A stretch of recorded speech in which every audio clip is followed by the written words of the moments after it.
なんだてめえは。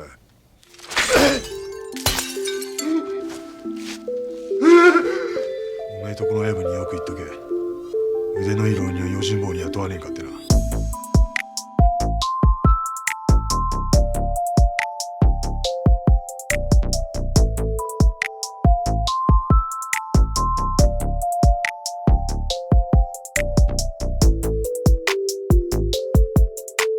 今天要解说的这部电影，在开拍之初就充满了争议，许多观众曾联名抗议，担心特立独行的北野武会毁掉他们心中经典的盲侠形象。然而，这部2003年问世的《座头市》不仅拿到了威尼斯电影节的最佳导演银狮奖，更留下了一个足以颠覆全片理解的终极反转。这位从头到尾身手如鹰隼般精准的刀客，直到最后手刃大 boss 时，才让我们惊觉他可能根本不是一个盲人。不只看热闹，更要看门道。欢迎来到观影悟道。影片开始，旅途劳顿的座头市正坐在路边的树荫下小憩，一阵杂乱而充满敌意的脚步声由远及近，一群腰别长刀、面容不善的混混将他围住。他们显然曾在座头市手下吃过亏，心有余悸，只敢远远窥视，不敢上前。其中带头的小混混心生一计，哄骗一个无知孩童，偷走了座头市赖以行走的盲杖。得手之后，混混们气焰嚣张，摇晃着夺来的盲杖，耀武扬威地逼近。他们以为夺走这个瞎子的武器后，便可任意欺凌。然而，他们大错特错。就在笑容刚在他们脸上绽开的瞬间，座头市已快如闪电般出手。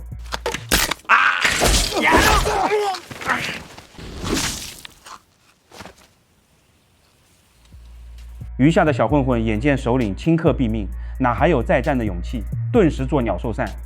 座头市则继续踏上他的旅程。途中，座头市遇见一位背负竹篓、步履蹒跚的老妇人，他当即仗义援手。作为回报，老妇人邀他在乡间家中歇息一晚。夜幕降临，在这座简陋却温馨的农舍里，座头市为老妇人做起了盲人按摩，舒缓她一天劳作的酸痛。在闲谈中，座头市从老妇人口中得知，这个地区早已被名为营帐和善屋的两大黑帮势力合伙控制。他们横行霸道，向城中所有商铺乃至摊贩强制征收每日保护费，导致民不聊生。与此同时，在镇上的酒馆里，一位气质冷峻的浪人武士正在独酌，恰逢营帐帮派的几名手下来收保护费，把酒馆老板吓得战战兢兢。浪人路见不平，提刀走近。なんだてめえは。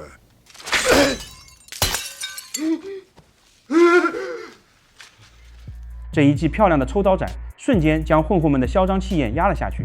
浪人此举是为了谋求一份保镖的差事，以筹钱为生病的妻子治病。他静坐酒馆，等待营帐本人前来。当营帐带着人马赶到时，浪人再次展示其超凡刀技。それじゃあ腕前見せてもらおうか。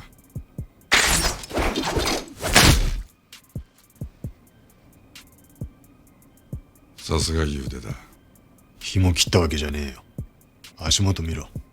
营帐再往前一探头，浪人的长刀已不偏不倚地插在他的两根脚趾之间。营帐非但不怒，反而狡黠一笑，当即收下了这位身手不凡的浪人作为自己的保镖。当普通人安然入睡时，座头市的夜生活才刚刚开始。他敲着盲杖，缓缓向城镇走去。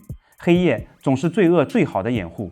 此时，恶霸善屋刚得了一把宝刀，正和手下商量着想找个乞丐来试刀。正说着，座头市拄着盲杖走了过来。善屋见是个瞎子，便命令手下拿他开刃。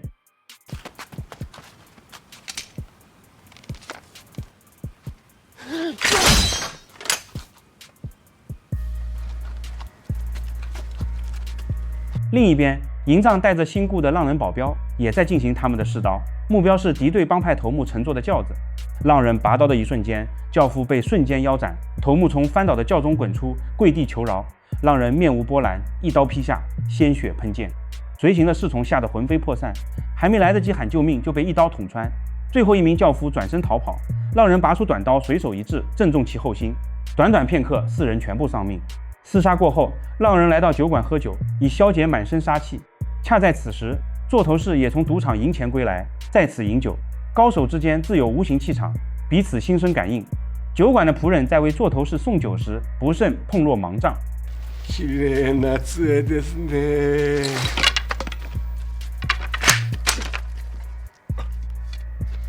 おい、アンマ、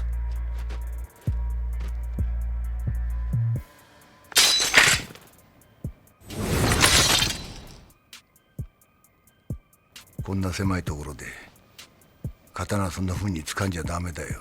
一场巅峰对决暂且搁置。次日，座头市又去了赌场，他的手气一如既往的好。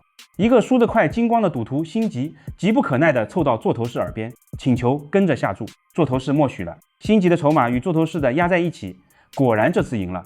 最后二人赚得盆满钵满。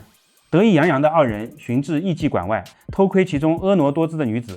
正当他们露出猥琐笑容时，竟被2名过路的女子主动搭讪，邀请他们共度良宵。此等好事让二人喜出望外，立刻开房饮酒作乐。酒过3巡，见辛吉已醉意朦胧，而座头市又是个盲人。名为金奴的姐姐向男扮女装的弟弟小子使了个眼色，随即拆开随身携带的琴，松开了琴弦，准备动手劫财。然而这个企图早已被座头市识破。姉さん、三味線の糸外してどうすんだよ。俺たちの金狙ってんじゃねえだろうな。それからよ、そっちの姉さん、てめえ男だろ。めぐらはよ、そういうことには敏感だからよ。なんでこんなことしてんだい。金奴见座头市绝非等闲之辈，便收起武器，向二人道出了一段血海深仇。原来他们姐弟本是当地富商子女，多年前的一个夜晚，恶霸袁之柱带人潜入，将其父母仆役满门杀害。姐弟二人侥幸逃生，如今学成杀人技，乔装成艺妓回到故地，正是为了向恶霸等人复仇。又一夜，座头市携辛吉再闯赌场，横扫全场。金奴与小子则继续假扮艺妓，为复仇积累资金。座头市的耳力在赌场中如同外挂，筹码很快堆成小山。赌场看护们眼见钱库将空，即向庄家施以出签，却在骰中落定的一瞬被座头市当场识破。おい、サイコロの音変わったな。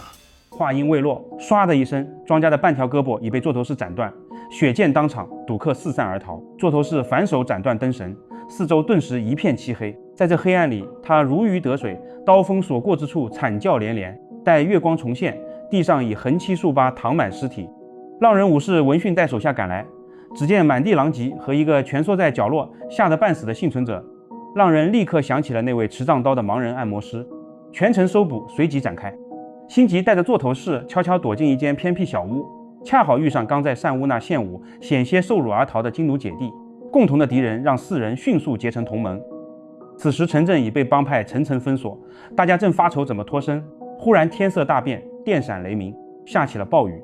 辛吉灵机一动，让座头市和他一前一后拉来一辆板车，把金奴姐弟藏在车里。趁着大雨的掩护，他们顺利冲出了城镇，一路回到了之前收留座头市的那位老妇人家里。而辛吉就是老妇人那个多年未见、沉迷赌博的侄子。躲了几天后，辛吉忍不住进城去打探消息。半路上，他正好看见那个浪人武士在跟营帐最后一个对头帮派火拼。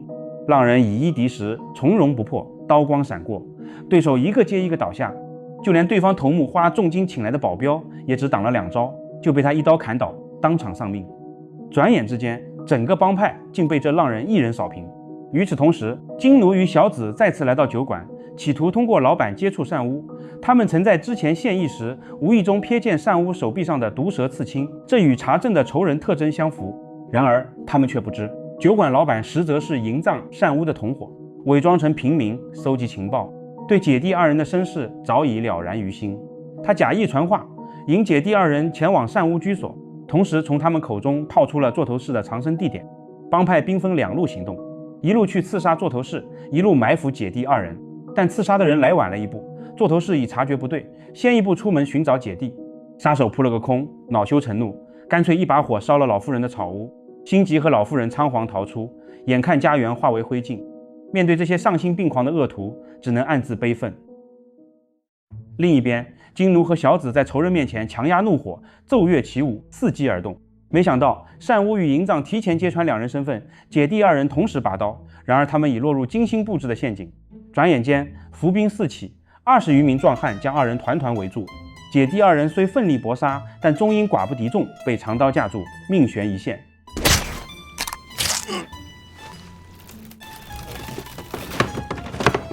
座头市如神兵天将般杀到了，战局瞬间逆转。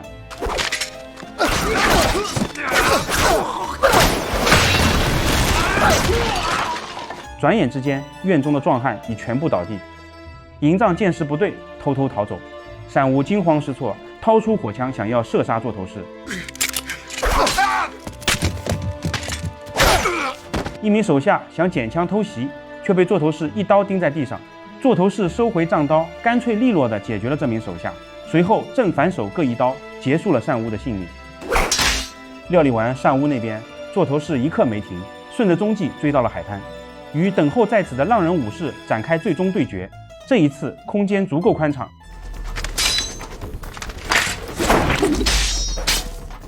轻松挡下短刀后，座头市继续踱步逼近，反手握刀，摆出对峙架势。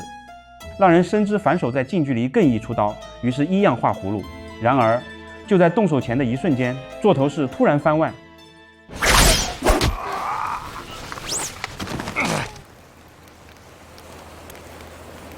浪人一死，失去最后保护的营帐，次日便被发现沉尸于河道边的芦苇荡中。恶霸尽除，小镇重归宁静，街上不再有收取保护费的混混，乞丐得以安心行乞，老妇人也用积蓄盖起了新房，生活重现美好。然而人群中却少了座头市的身影。原来座头市找到了酒馆老板，在本地盘桓的这些日子里，他早已察觉营帐与单乌不过是前台的小丑，真正的幕後黑手正是这位深藏不露的酒馆老板。他伪装成平民，实则操控着一切。よく見破ったな。なんでわかった？いくらごまかしても犬畜生の匂いは消せねえで。何をガタガタ言ってやがんだ、めくらごときが。なんだてめえ、めくらじゃねえのか？そうだよ。なんでめくらのふりなんかしてるんだ？めくらの方が人の気持ちがわかるんだよ。就在他心神大乱的瞬间，座头市猛然抽刀，随后座头市在他背上那代表黑帮地位的刺青处又补了2刀，结束了他的性命。接着座头市走进酒馆里，找到了真正的酒治名波。如今帮派被彻底铲除，只剩这个最后的元凶。回想初次在酒馆相遇，对方故意碰落盲杖以查验杖刀，座头市那时就已识破了他的伪装。座头市没有杀他，他挥出一刀，精准地划破了酒治名波的双眼。誰が殺すかい？一生めくらで暮らせ。影片结尾以一段突兀又欢快的踢踏舞结束。这段舞蹈背后蕴含着北野武对恩师深见千三郎深切的怀念与愧疚。踢踏舞正是他师傅的拿手好戏。1983年，北野武在与师傅畅饮后离开，师傅却因醉酒吸烟引发火灾，不幸离世。北野武对此一直心怀愧疚。此后，他私下勤练踢踏舞以作怀念。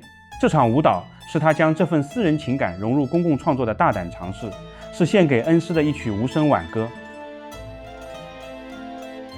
这版座头市最迷人的地方，在于他把2种几乎对立的节奏压进同一部电影里，刀战凌厉，绝不拖泥带水，而村民锄地盖房的声响却被北野武处理成电影最惊艳动人的节拍。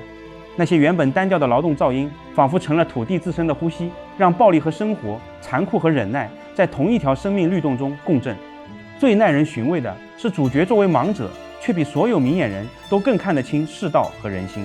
电影最后似乎在追问，当人们睁大眼睛追逐功名利禄时，是否反而对正义、善良以及活着本身视而不见？北野武的刀最终劈开的正是这些浮华表象，让人听见土壤深处那些沉默而坚韧的心跳。座头市甘愿当个盲人，却因此淬炼出远超常人的听觉与嗅觉。他能听出骰盅里的诡计，嗅出伪装下的杀气，更能感知人心的善恶。这正隐喻着我们常被五彩斑斓的表象所迷惑，而忽略了事物的本质。当代社会信息爆炸，我们看见的太多，但洞察的太少。座头市启示我们，或许需要闭上外在之眼，才能打开内心之眼，不为浮华所惑，直抵真实的核心。座头市的武器是一柄藏于平凡盲杖中的利刃，平日收敛锋芒，与世无争，一旦出鞘则石破天惊。这完美诠释了常与发的哲学。真正的强大从不急于炫耀，而是在静默中积蓄，在关键时刻一击必杀。这种钝感是一种高级的生存智慧，它避免了无谓的消耗与纷争。为人处事当如这杖中之刀，外饰以拙，内养以锐，过刚易折，而柔韧方能长存。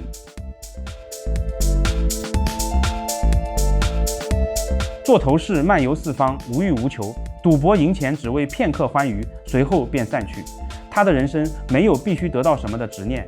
反观影片中的反派与浪人，或被权欲驱使，或被复仇禁锢，或被剑术的胜负心束缚，最终都作茧自缚，走向毁灭。做头饰的无所执，恰恰成了他最强大的铠甲，让他能随心而动，无所羁绊。这告诉我们，人生的许多痛苦源于我执。当你什么都不怕失去，不执着于胜负时，整个世界反而会为你让路。影片最大的反转之一是，最终幕后 BOSS 竟是那个看似人畜无害、唯唯诺诺的酒馆老板随从。他完美地诠释了何为大隐于世，将滔天权势隐藏在平凡的皮囊之下。这提醒我们要警惕表象，真正的力量与危险往往不露痕迹。同时，做头饰本人何尝不也是一种隐藏？他将自己惊人的刀法隐藏在盲人按摩师的身份之下。真正的高手从不张扬，他们在平凡中修行，在低调中掌控全局。本期做头饰解说完毕，欢迎点赞、评论、分享。你的一键订阅是我们剪片人最后一点理智的来源。我们下期再见。